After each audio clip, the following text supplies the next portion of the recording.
I was thinking we hear a lot about digital disruption of the media, but actually when you look at a lot of the numbers around TV consumption and the efficiency of TV advertising versus other ad formats, they're all looking really healthy. The traditional stuff is looking really on the up at the moment.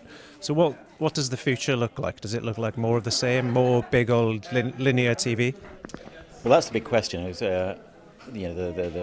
for the last 50 or 60 years, the core TV viewing experience has been live linear viewing to the TV set. Time shift and catch-ups opened that up a little bit, but it hasn't really disrupted the traditional TV advertising and pay TV models. So now the question is whether digital convergence either threatens or promises, depending on your perspective, to reshape the industry.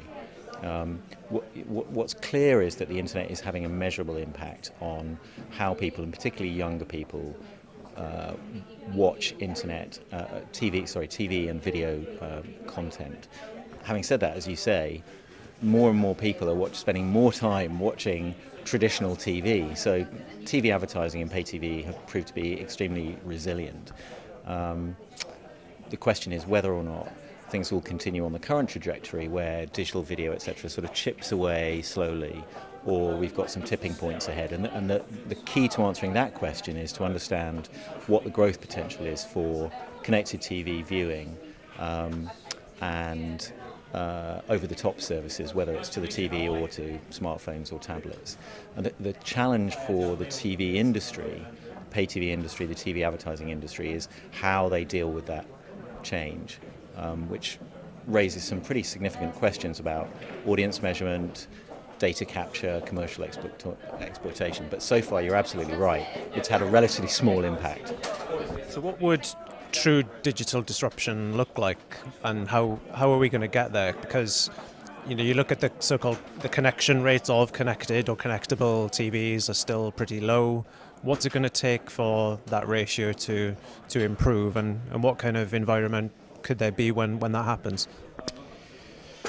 Well, there's a whole range of things that would have to change for there to be serious disruption to the TV industry. There's a very close relationship between the content providers, the platform operators, and the channel operators, and breaking that is going to be very hard. And actually, the key to it is actually content. It's not about distribution. So startup TV channels can get relatively cheap access to very large audiences through cable and satellite TV, potentially through the internet these days.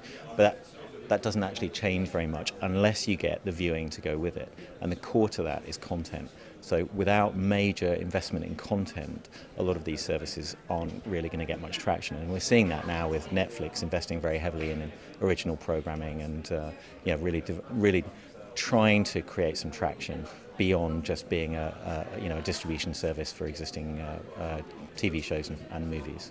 So we've seen loads of numbers come out over the last year about so-called second screening. 60% or whatever of consumers are using another device whilst watching the TV. But how meaningful is that? Like, are consumers really engaging with the TV content or distracting themselves with Facebook? And so what is the meaning of that for advertisers? I think it's quite interesting, but it's relatively niche. So as you say, there are a ton of surveys out there that suggest that sort of, even as high as 80-90% of TV viewers are using a secondary device while watching the TV. But the majority of it is completely unconnected to whatever's going on the TV screen. So that makes it very difficult for advertisers to kind of tie in with any program-related campaigns. So there's clearly an opportunity there, but so far anyway, it's relatively niche. And actually, the main beneficiaries seem to have been services like Twitter, where people are going online, or Facebook, where people are going online to talk about the TV show, but it's not really benefiting the broadcaster or the channel operator. So I think social TV apps are interesting, but they haven't really generated very much direct revenue for the TV industry so far. Right, thanks a lot, Ian. Pleasure. This industry is different. The things I've learned in the time I've been involved with the BBC the last 5.5 years is the television advertising industry is definitely in love with advertising.